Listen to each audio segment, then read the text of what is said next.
This is The Process Shot. I'm Michael, I'm stuck with my thoughts again, and I've seen Fiend Without a Face, a British science fiction horror film from 1958, directed by Arthur Crabtree.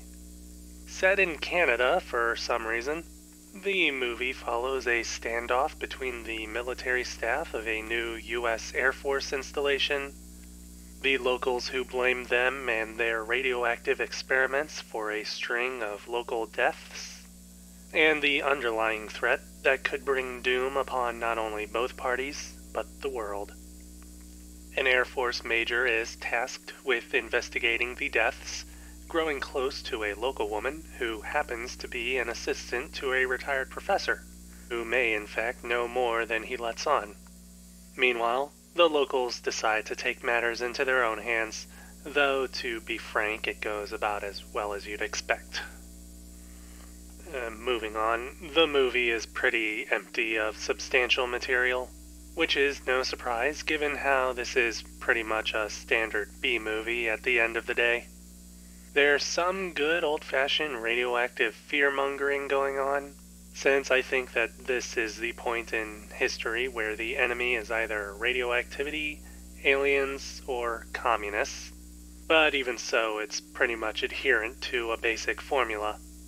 There's the conflict between two parties, a build-up, a reveal, a standoff, and a quick ending. Change the names of characters and locations, shift the jobs around, throw in a couple of mysterious deaths, and, well, you don't really have much going without a gimmick. It also doesn't help that the story we do get also focuses a bit too much on the setup, over-explaining a few key details that go ignored, and shoving in a romantic storyline that similarly goes nowhere, only revealing the truth of the whole matter within the last 20 to 30 minutes or so. I will say that it does at least try in a few places to shake up the monotony, mostly in its minor characters, who are somehow given more distinctive and memorable traits than the leading players. Anyways, Fiend Without a Face does acknowledge the need for a gimmick, and it manages to pull that off in a way that, at the very least, makes up for the waiting time. I'll avoid details, but the inhuman killers are rendered in a reasonably convincing manner, not at all realistic, but with a clear amount of effort put into their design and animation. They're also integrated in the world pretty cleanly, in that despite the fakery, they can and sometimes do make some physical impact on the environment that is maintained through continuity and across different cuts. Even before their reveal, the effects and motions of the actual deaths are also handled with the same attention, without ever seeing the killers on screen, but being made well aware of their actions and the struggles of their victims.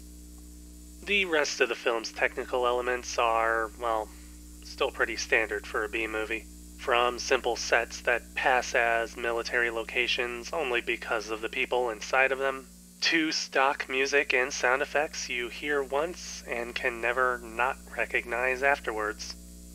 Overall, though, I will say that, thanks to the effects work, and to the little things that add up over time, it's still a better-made movie than some others that I've seen from around this decade.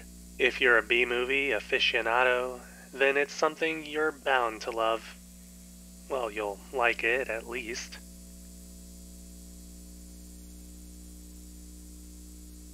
Fiend Without a Face. Arthur Crabtree, 1958. 3 stars. Again, I'd say that it's a decent watch. Maybe a Saturday morning kind of thing.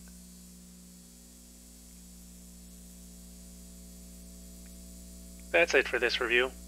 If you liked it, leave a like. If you didn't, leave a comment. Subscribe to the channel for more reviews.